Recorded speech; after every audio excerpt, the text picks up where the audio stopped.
नमस्कार, उदय India digital में आपका स्वागत है। मैं हूं अंकुश बिश्नोई।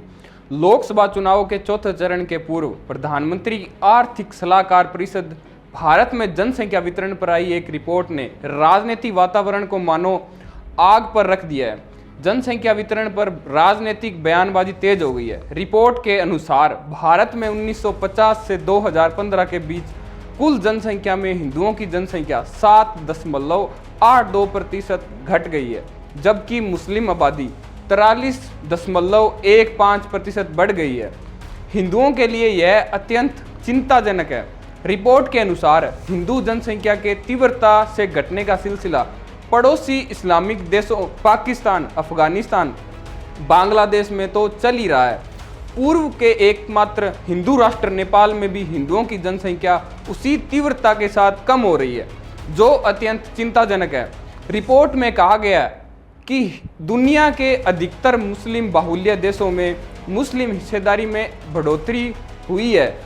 हिंदू, ईसाई और अन्य धर्म बहुल देशों में बहुसंख्यक हिस्सेदारी में भी कमी आई है।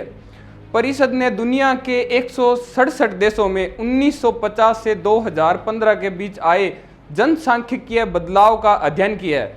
इन देशों में बहुसंख्यक उन्हें माना गया है जिनकी आबादी 75% से अधिक है। रिपोर्ट के अनुसार इन देशों में 65 वर्षों में बहुसंख्यकों की हिस्सेदारी में 22% की कमी आई है, लेकिन यह मुस्लिम बहुसंख्यक देशों पर लागू नहीं होता। मुस्लिम बहुल 38 देशों में मुस्लिम आबादी बढ़ी है।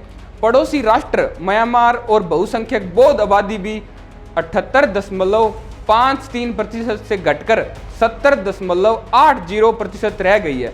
श्रीलंका में बौद्ध आबादी बढ़ी है, जहां बौद्धों की आबादी 64.28% से बढ़कर 67.65% हो गई है। भूटान में भी बौद्धों की हिस्सेदारी में वृद्धि हुई है। प्रधानमंत्री आर्थिक सलाहकार परिषद की यह रिपोर्ट हिंदुओं के लिए बहुत ही चौंकाने वाली तथा चिंताजनक तथा दुखद है। स्वतंत्रता के बाद हिंदुओं की घटती आबादी के लिए आखिर कौन जिम्मेदार है?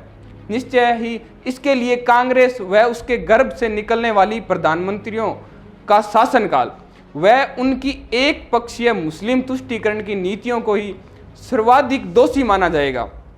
विकृत राजनीतिक कारणों से भारत में बांग्लादेशी घुसपैठियों की बाढ़ आ गई है। सुदूर पूर्व से लेकर उत्तर के कठिन क्षेत्रों तक बड़ी संख्या में अवैध बांग्लादेशी और रोहिंग्या बस्तियां हैं।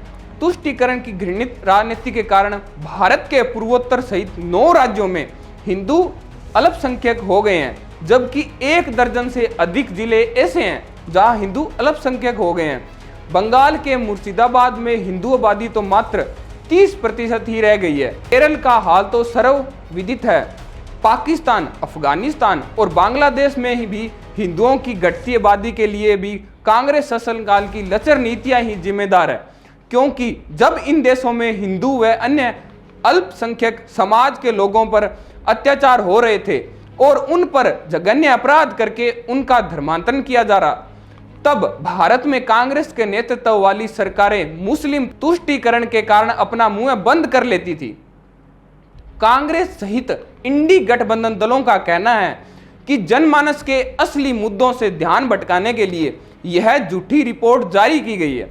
इन लोगों का यह भी कहना है कि भाजपा के हाथ से यह चुनाव फिसलता जा रहा है, जिसके कारण यह रिपोर्ट जारी की गई है।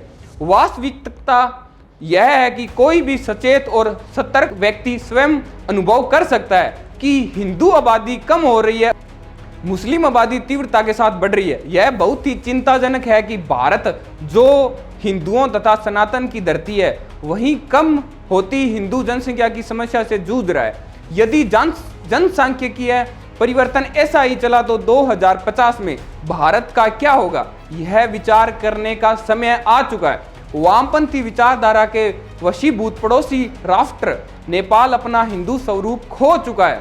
हिंदू जनसंख्या को कम करने के लिए अंतर्राष्ट्रीय षड्यंत्र चलाए जा रहे हैं, जिसमें चर्च व इस्लामिक राष्ट्र दोनों शामिल है।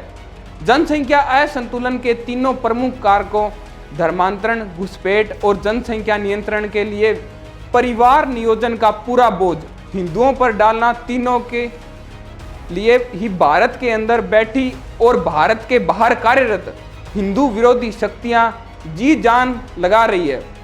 आज के लिए इतना ही, धन्यवाद।